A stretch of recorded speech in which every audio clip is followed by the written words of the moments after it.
जितने लोग कथा सुन रहे हैं आस्था चैनल पर, जितने लोग कथा सुन रहे हैं फेसबुक यूट्यूब पर, और जितने कथा सुन रहे हो ये सालासर बालाजी के धाम में, तुम मौके का इंतजार मत करना रीजिए। बिल्कुल अपन तो एक से बढ़कर एक पेड़ लो, जो अलमारी में धरा सब निकालो, सब पेड़ो।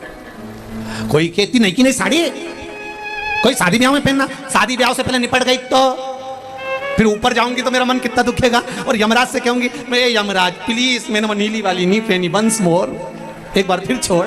यमराज के चल वापिस, कौन देगा? अरे भाई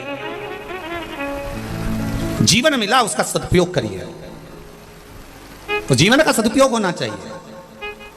एक बिंदु के नाम का ब्राह्मण वो भी गलत वृत्ति में पड़ गया था,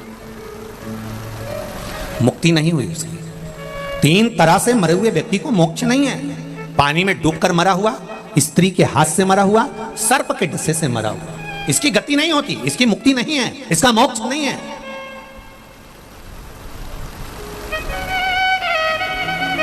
अगर किसी स्त्री के चक्कर में, किसी नारी के चक्कर में, किसी नारी के कहने पर, किसी स्त्री के कहने पर कोई मर गया, उसकी मुक्ति नहीं है।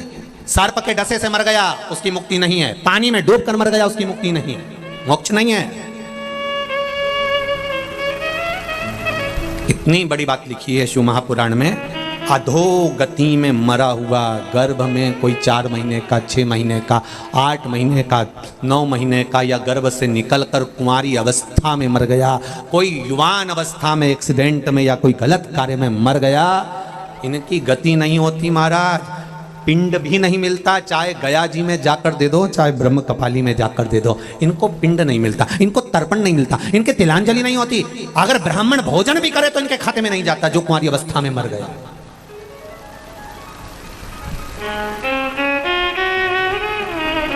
कहां मुक्ति? क्या करना है?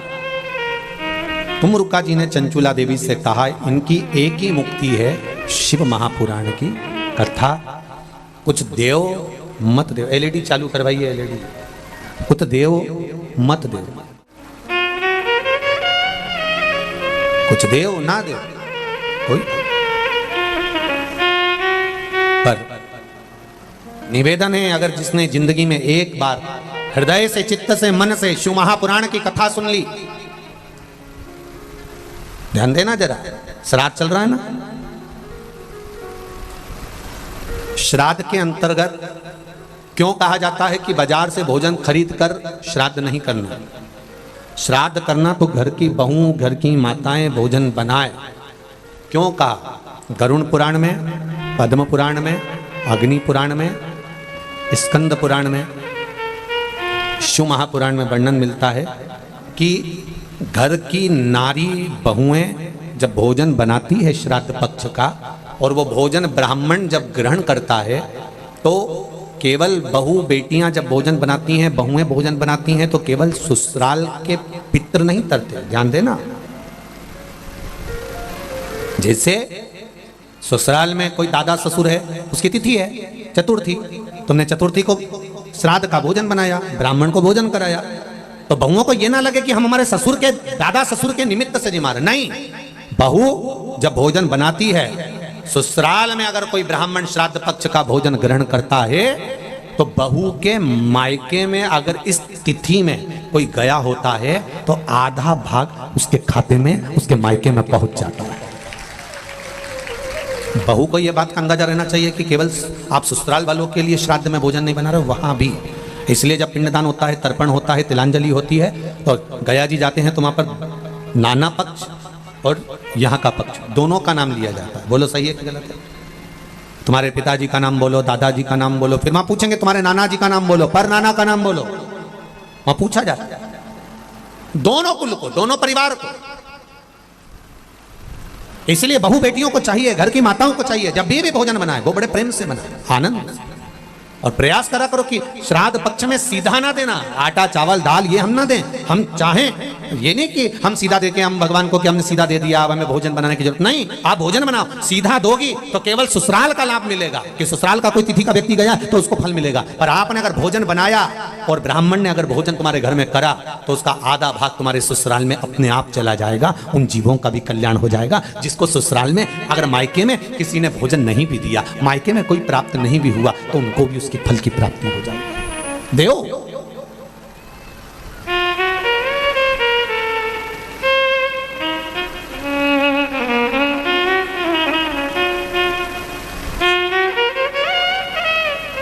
महाराज श्री शिव महापुराण की कथा कर रहे हैं। बिंदु की मुक्ति कैसे हो? कहा चंचुला शिव महापुराण की कथा सुन। उसने कथा सुनी। यहां पर भी संवाद आता है, जब श्री हनुमान जी महाराज की माता अंजना देवी कौन थी? पूर्व समय में एक अप्सरा पुंजिकस्थला जिसका नाम था, क्या नाम है? जम के बोलो। पुंजिकस्थला क्या नाम है? बोलो, जम के बोलो जरा। हनुमान जी की जो माता है अंजना, अंजना माता का पूर्व का नाम है पुंजिकस्थला, एक अप्सरा है।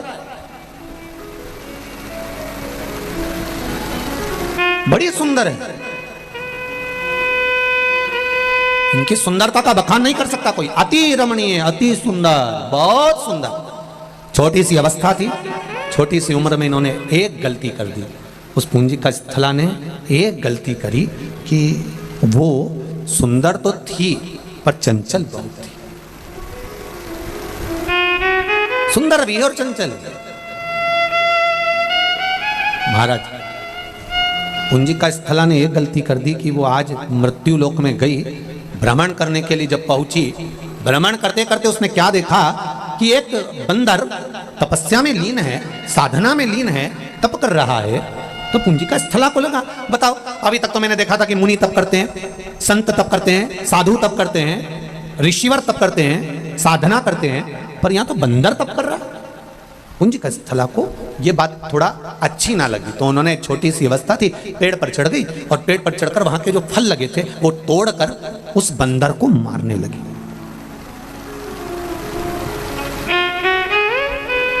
हमें स्मरण नहीं हो पाता। हमारे घर के जब छोटे बच्चे कोई गलत कार्य करते हैं तो हम बड़े खुश होते हैं कि एक छोटा बच्चा चींटा पकड़ता है ना, छोटा बच्चा जब चींटी पकड़ता है ना, तो घर की माताएं, घर के लोग बड़े खुश होते हैं, देखो पकड़ रहा है, देखो पकड़ रहा है। उसको समझाना चाहिए, नहीं नहीं, कोई जीव की हत्या नहीं करना, कोई जीव को कष्ट नहीं देना।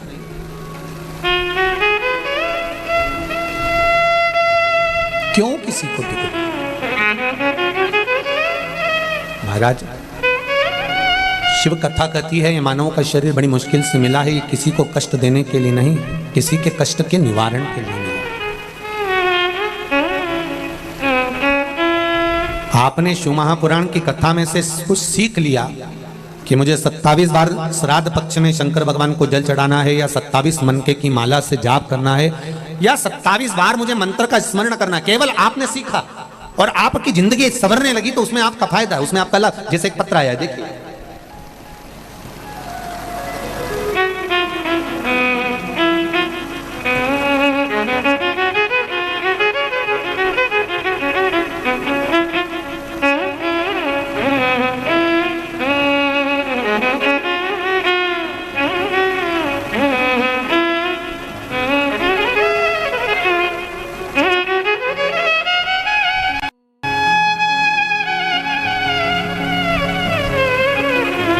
मैं संस्कार जानी फतेहाबाद हरियाणा से आया हूं।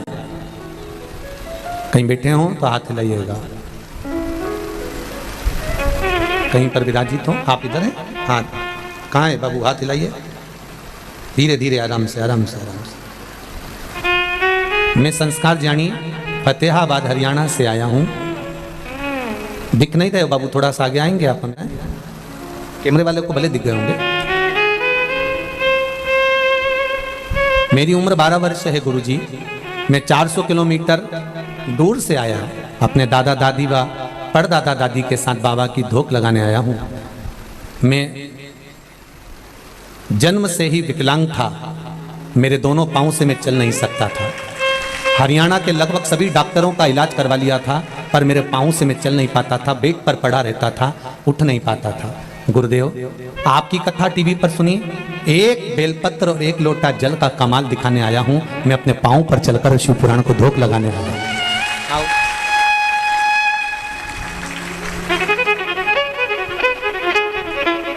मेरी पूरी जिंदगी 12 वर्ष पलंग पर पड़े पड़े निकल गई। सारे डॉक्टरों ने कहा था कभी नहीं चल सकता, पर एक बेलपत्र एक लोटे जल ने मुझे चलाया है गुरुदेव।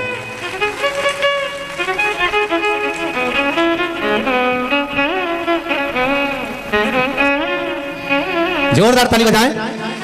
जो बेटा पलंग पर पड़ा रहता था, उठ नहीं पाता था, चल नहीं पाता था, आज वो चलकर सालासर बालाजी की इस कथा में शिव महापुराण में पहुंचा है। जोरदार ताली बजाकर स्वागत करें। सारी समस्या का हल एक लोटा जल।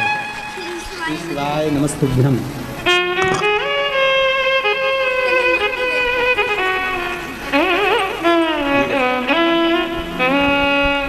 चलने की खुशी क्या होती है इस बच्चे से पूछिए, जो जीवन का इतना आनंद पाया है। 12 साल से जो पलंग पर पड़ा था और चला है बाबा की कृपा से, उसके चलने की प्रसन्नता, उसका आनंद है। शंभु शरणे मांगू घड़ी रे घड़ी, दुख काटो दया करी मैं दर्शन आपको। देखकर बड़ी प्रसन्नता है। देखिए शिव जी के पास में, यहाँ पर हमारे पास में या कुबेरेश्वर धाम में या हमारे पास कोई ऐसी विद्या नहीं, कोई मंत्र नहीं, कोई साधना नहीं, कोई हमारे पास में बेल भभूति नहीं। हमारे पास तो केवल ये शंकर का नाम है और शिव का स्मरण है। शंकर भगवान का ही स्वरूप श्री बालाजी सरकार सालासर में विराजमान है। 11वें रुद्र बाबा को यहाँ कथा कराना होगी और आप लोगों के भाग्य में ये कथा लिखी होगी तो श्राद्ध पक्ष में मिल रही है। ये तो उसकी कृपा है, उसकी उदार। बहुत आप दिल से उसका भजन करो, पुकारो आप दिल से, आप स्मरण करो दिल से, वो मिलेगा। हम कुछ नहीं दे सकते आप, ना हम बेल दे सकते हैं, ना हम आपको भभूति दे सकते हैं, ना हम आपको कोई मंत्र साधना। हम ये भी नहीं कर सकते कि आप ऐसे रहना या इतने दिन तक बैठे रहना। हम तो केवल इतना कहेंगे कि आप दिल से बाबा से कहिए, आप दिल से उसका स्मरण करिए। एक लोटा जल और एक बेलपत्र बाबा को कहकर बोल कर आना, दिल से देकर आना, दिल से कहकर आना, वो दिल से दे देगा।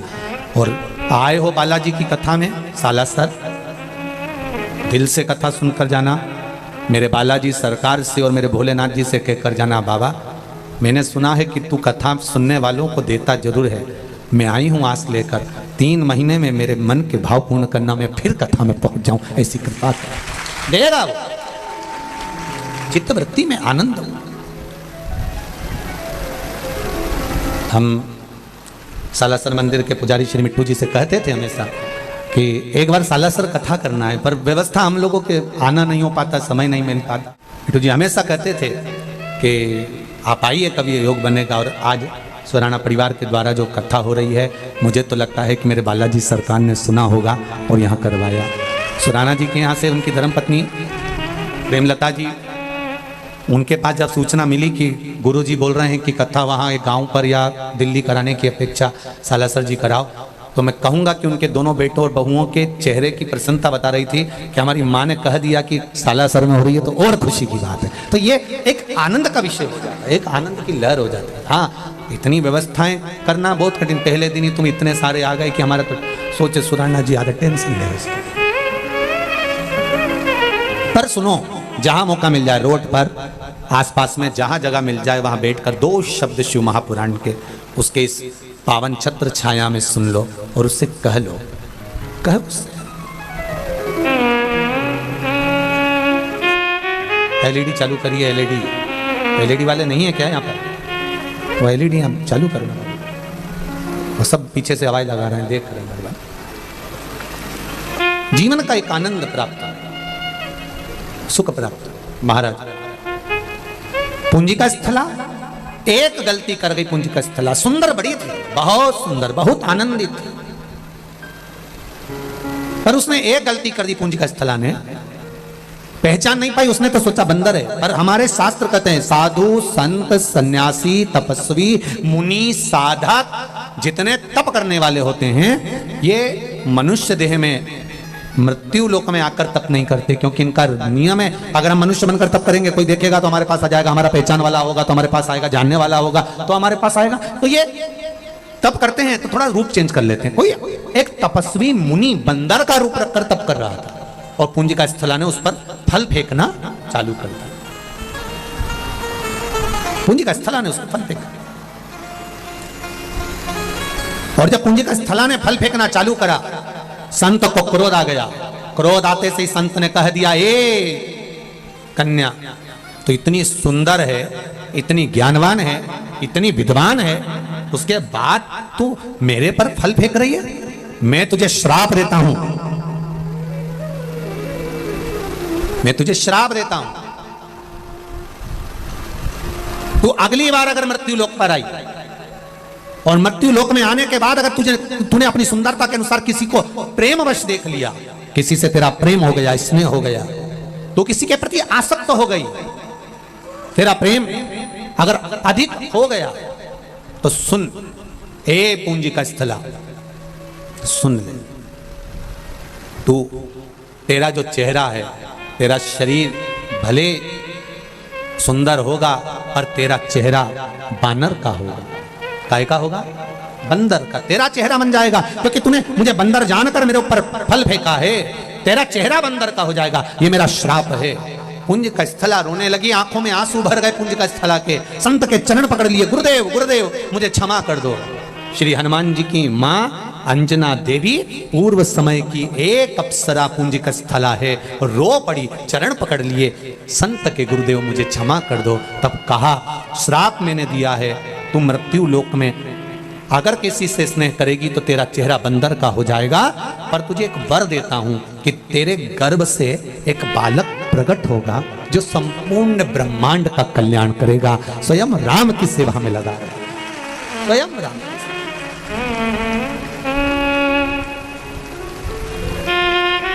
पुंजिका स्थला रोती रोती देवराज इंद्र की सभा में पहुंच गई। जब बड़ी हुई, देवराज इंद्र की सभा में पहुंच गई, रो रही है। अप्सरा का काम क्या है? नृत्य करना। नृत्य करते करते पुंजिका स्थला की आंख में आंसू भरा।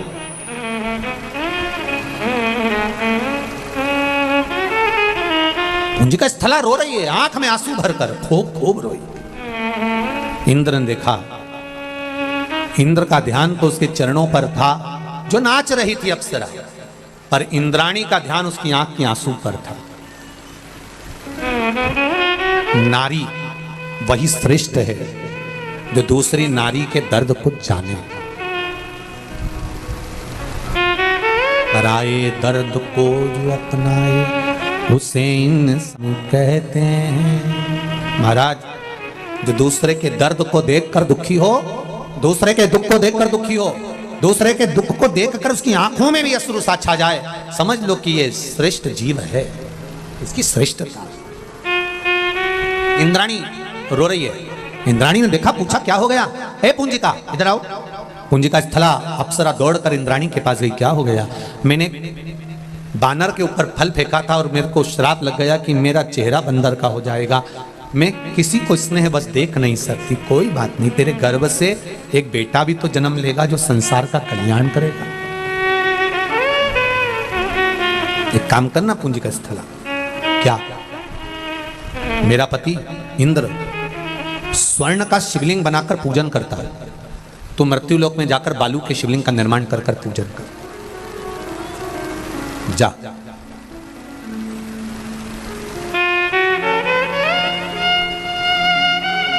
ऐसा कोई 33 कोटि में कोई देवता ऐसा हो, कोई अप्सरा ऐसी हो, कोई देव ऐसा हो जिसने अपनी जिंदगी में शंकर भगवान की आराधना न करी हो। महाराज, ब्रह्मा ब्रह्मलोक में रहते हैं, भगवान विष्णु वैकुंठ लोक में रहते हैं, पर मृत्यु लोक का अगर कोई देव है तो वो देव अधिदेव महादेव है। मेरा शंकर इस मृत्यु लोक में आपके दुख को काटने के लिए बैठा है। पर आप लोगों की आदत इतनी विचित्र है, दूर के ढोल सुहावने। दुनिया के लोगों को शंकर भगवान से बड़ी बड़ी दिक्कत थी। हमारे यहाँ लिखा एक पत्र में, एक कोई ने लेटर भेजा था, इस पत्र में एक बहन ने लिखा है, कल वो जो जज साहब के साथ में आई थी, उनकी माता जी थी, कौन थे? हाँ, जज साहब की। तो उनकी माता जी ने सुधा पाठक पत्नी श्री सीताराम जी, 23 विष्णुपुरी दुर्गापुरा जयपुर राजस्थान से ये पत्र। इन्होंने इस पत्र में एक बात बड़ी सुंदर लिखी है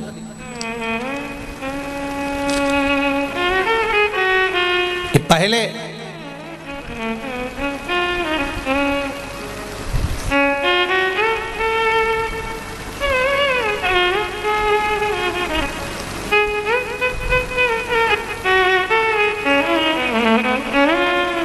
मैं मुरादाबाद में, मेरे घर के पास झारखंड में शिवजी का मंदिर था। 68 वर्षीय है सेवानिवृत्त शिक्षक, यूपीएस सरकारी स्कूल, शिव कृपा से मेरे 3 लड़के हैं, 3 बेटे, सब गवर्नमेंट जॉब में अच्छी अच्छी पोस्ट पर हैं। मैं पूर्ण तरह से फ्री हूँ गुरुदेव। मैं भी सर्विस में थी, बाबा की कृपा से मैं सेवानिवृत्त हो गई हूँ गुरुदेव। पूर्व के समय में स्त्रियों को शंकर भगवान के शिवलिंग छूने नहीं देते थे। मैं घर में शिवलिंग का निर्माण कर कर पूजन करती थी, और उसका फल क्या है कि मेरे बेटे, मेरे परिवार के सदस्य कभी दुखी नहीं रहा, सब सरकारी नौकरी में रहे, किसी को कष्ट नहीं आया। पत्र बहुत बड़ा है, बहुत बड़ा पत्र है। उसको एक एक उपाय उन्होंने बताया कि कौन सी तारीख को क्या क्या मिला मुझे, कौन से दिन, कौन सी घटना, घटनाक्रम भी लिखा है। 2 नंबर की घटना, 3 नंबर की घटना, 3 नंबर 4 नंबर की घटना, 1 नंबर 2 नंबर 3 4 5 ऐसी घटनाओं का क्रम लिखा कि मेरे जीवन में शंकर ने क्या नहीं दिया। शिव महापुराण की कथा को सुनने पर क्या नहीं मिला मुझे, क्या प्राप्त नहीं हुआ। महाराज दिल से कहा। हम कहते हैं कि लोग भले नहीं जानते, पर आज अगर लोगों को जानना प्रारंभ हुआ कि शंकर भगवान को 1 लोटा जल चढ़ाने का क्या लाभ है, एक बेलपत्री या एक चावल का दाना या एक फूल की पंखड़ी में चढ़ाने का क्या लाभ है। एक बेलपत्र, अगर शुगर बढ़ रही है, बीपी डाउन हो रहा है, गड़बड़ हो रहा है, बीपी लो हो रहा है, बढ़ रहा है, शुगर गड़बड़ हो रही है, मेरा निवेदन है एक बार शंकर पे चढ़ी हुई बेलपत्र खाना तो चालू करो, केवल हफ्ते में 2 बार। और अगर खाते नहीं बने, मुंह में किसी किसी के छाले पड़ जाते हैं, तौरा लगने लगता है, जीवान तौरी लगती है, स्वाद नहीं आता, तो उस बेलपत्र को पीस कर गोली बनाकर पानी से निकल जाए, उसका लाभ तो देखो।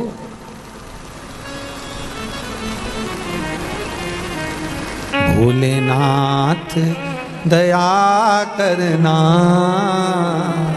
मैं तेरे भरोसे हूँ, मेरे बाबा दया करना, मैं तेरे भरोसे हूँ। आप उसके भरोसे रहकर कार्य तो करो। वो बेटा बेटी ने सीए का एग्जाम दिया, हर एग्जाम में शंकर भगवान को बेलपत्र लगाई, शहद लगाकर। दुनिया भले विरोध करे कि शहद लगाने से ऐसा होता है, शंकर जी को चढ़ाने से ऐसा होता है, दुनिया विरोध करती रहेगी। आप भगवान से प्रार्थना करते रहो। शिव महापुराण का एक उपाय भी आप कर रहे हो और दिल से कर रहे हो, तो जैसे मेरे ये बेटा बेटी सीए में पास होते हैं फाइनल में, और वो बेटा अगर चलकर आ सकता है तो मेरा विश्वास है कि शंकर आपकी भी मुराद पूर्ण कर सकता है। दिल से करें, हृदय से, दिखावा नहीं करना है हमें। पत्र बहुत है, पढ़ेंगे समय के अनुसार, पर अपने मन से आप भगवान की प्रार्थना करिए, हृदय चित्त से, दिल से करिए। महाराज कुंज का स्थला से कहा तुम जाओ और मृत्यु लोक में जाकर एक बालू का शिवलिंग, मिट्टी का शिवलिंग, पार्थिव शिवलिंग का निर्माण करो और उसकी पूजन करो। पुंज का स्थला गई, शिवलिंग का निर्माण करा, पूजन करी, आराधना करी। आराधना करते करते करते करते करते करते करते समय बीता और पुंज का स्थला की दृष्टि एक राजा पर पड़ गई, शेर से युद्ध लड़ रहा था।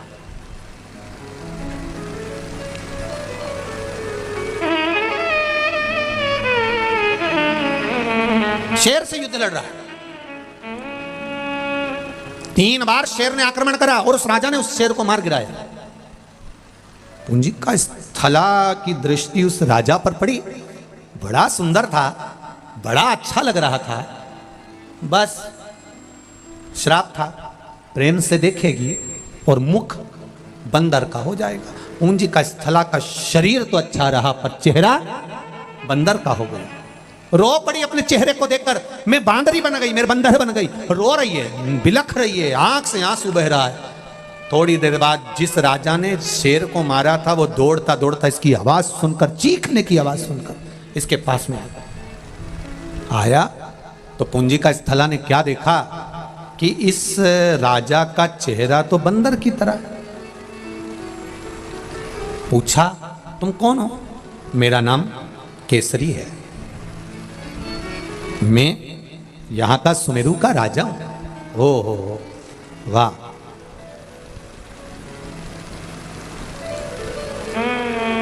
क्यों रो रही हो तुम?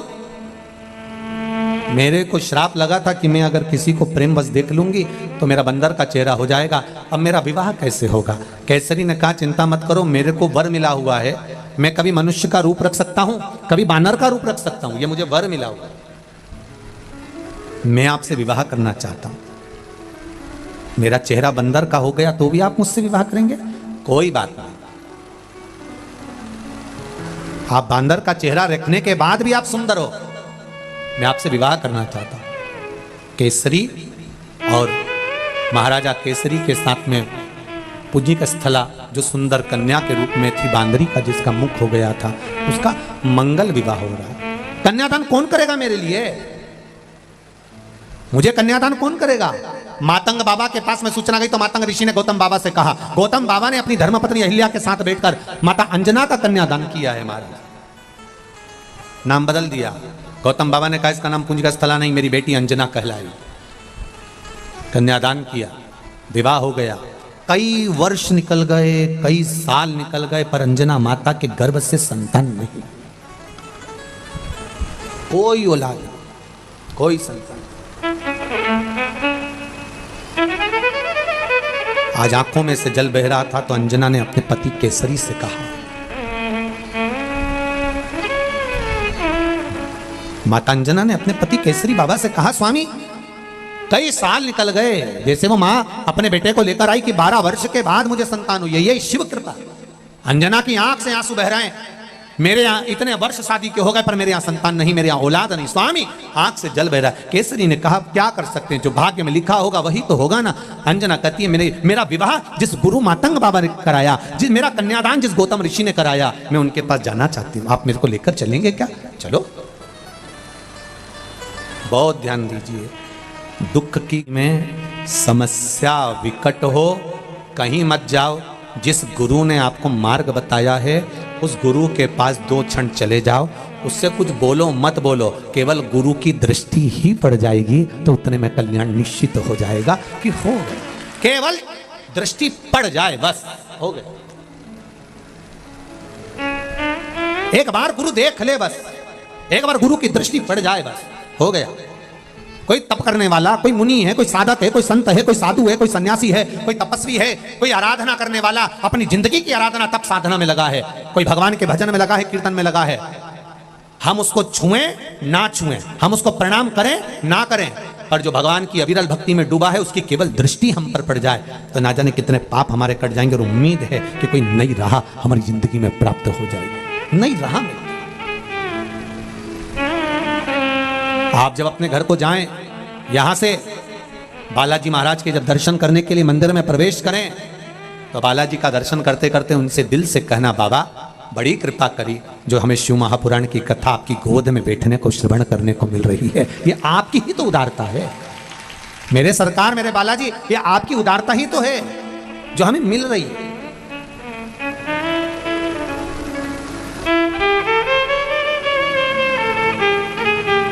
कितने जीव सालासर बालाजी धाम में, कोई चिड़िया, कोई पक्षी, कोई पशु, कोई जीव, कोई जंतु अगर भ्रमण भी कर रहा है और कोई की गति नहीं भी सुधरी है तो मैं तो कहता हूँ बालाजी सरकार ने ये शिव महापुराण की कथा अपने उन जीवों के कल्याण के लिए करवा दी कि इनकी मुक्ति होना जरूरी है, इनका कल्याण होना जरूरी।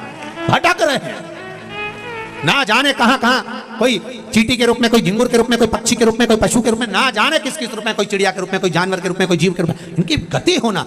और वो गति कोई दूसरा नहीं, भागवत अन्य पुराण शास्त्र सब 7 पीढ़ी को तारने के लिए है, पर शिव महापुराण तो 71 पीढ़ी को तारती है साहब, 71 पीढ़ी को पार लगा।